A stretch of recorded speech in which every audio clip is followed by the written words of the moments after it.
What's good, y'all? It's Kyle. Welcome back to my channel. Make sure you leave a like, comment, and subscribe. And if you're new, make sure you subscribe. Try to down subscribe so you know. Help me out with that. And today was NBA trade deadline day. The trade deadline ended at 3 o'clock. A lot of moves happened, but today in this video, we're going to be talking about the Philadelphia 76ers and the Brooklyn Nets collabing on a deal. James Harden goes to the Sixers. Ben Simmons goes to the Nets. And this deal is, has been a long time coming. It was supposed to happen last year when James Harden was a Rocket and when Ben Simmons was still a Sixer. But, it happens now. I think that, James Harden didn't really, I don't want to speculate, but it feels like James Harden wasn't really down with the whole Kyrie sitting out. And, we all support Kyrie at that all the rest of the Nets were doing. It seems like he really wants to play full time with another star, and he found that guy in Joel Embiid. But if we're going to talk about who won this deal, I would lean towards the Nets because they got those 2 first-round picks. They got Seth Curry, and I just think that, teeters it in their way. Because, Philadelphia, they got James Harden, obviously, but they only got James Harden and Paul Millsap. But that's nothing to scoff at. I wouldn't say that the 76ers lost this trade, but I would say that the Nets probably came out, higher on top. And both of them are contenders, and now this makes the Eastern Conference playoffs just even more insane than it already was. So now the now the Brooklyn Nets, they have a guy in Ben Simmons that, he can defend, he can pass the ball really well, he can, get to the rim really well. He's gonna fit whatever they want to do in the pick and roll. Like last year when they was running with Bruce Brown, he had to be play like a small, power forward type dude, and setting screens, rolling to the rim. Now they can put Ben Simmons in that role. He can make if anybody tries to pressure him. And they added, Seth Curry. He's gonna be a shooter on the floor. So there's just a lot of things that are gonna fall in place for the Nets, I feel, after this Ben Simmons trade. Because Ben Simmons, we all like to make jokes about him. He folded in the playoffs. He has no jump shot. He's scared to shoot. But at the end of the day, he's an elite defender. He's an elite playmaker. He's great at going to the rim. And, he's just an amazing type player, all-star level type player.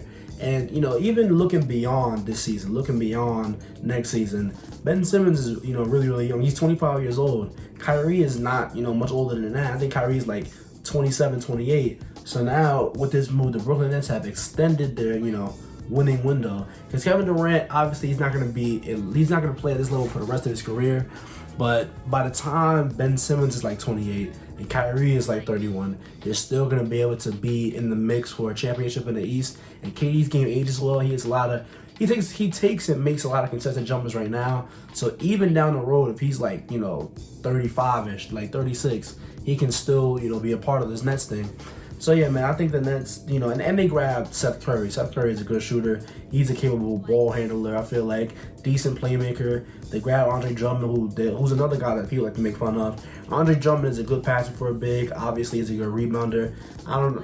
His defense is not much to, put down on notes, but it's whatever. But yeah, man, the Nets, I really like what they did with this move. I like how they're gonna allow Ben Simmons to just have a fresh start and just let him kind of run things, because KD is injured right now, so we're going to get to see a lot of Ben Simmons.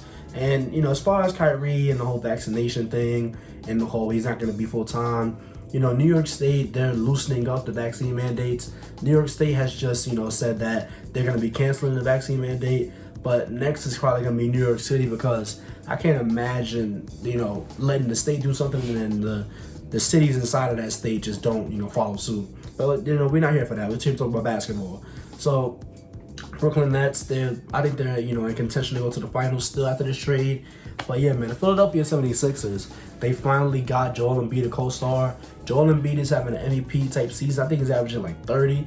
And, watching them every night, I watch most Sixers games. And Joel Embiid is just amazing, really good, ball handler for a center. He's great at, shooting off the catch. He even has step backs, and, the post game is elite. And he's a decent playmaker as well, and an elite defender.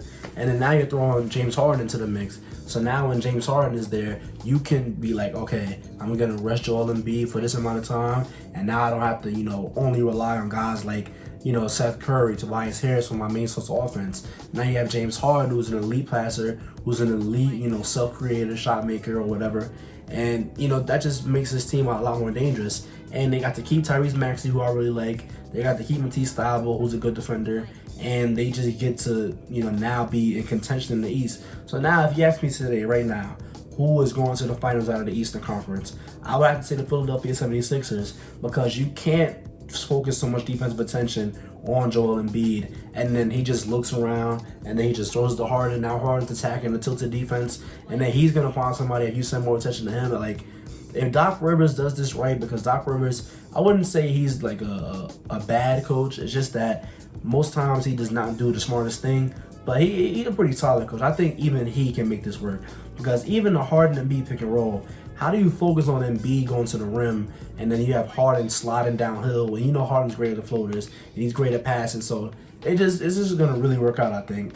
So, all in all, I think this trade is a win-win. The Philadelphia 76ers are now in contention. I think they can probably beat Milwaukee because, you got Joel Embiid guarding the paint. You can throw Matisse Thybulle in the lineups to, kind of build a wall for Giannis. But now they have to worry about guarding James Harden on the perimeter. And you still get to keep Tyrese Maxey, who's been, lights out this year. Great scorer. He's been good at getting to the rim. Even he's been passing the ball well.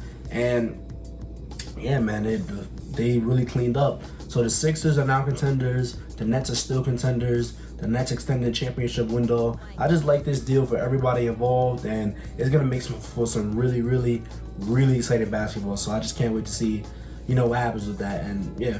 Let me know what you think about this trade in the comment section down below. And if you take this video, thank you. Don't forget to like, comment, and subscribe. And I'll see you on the next one.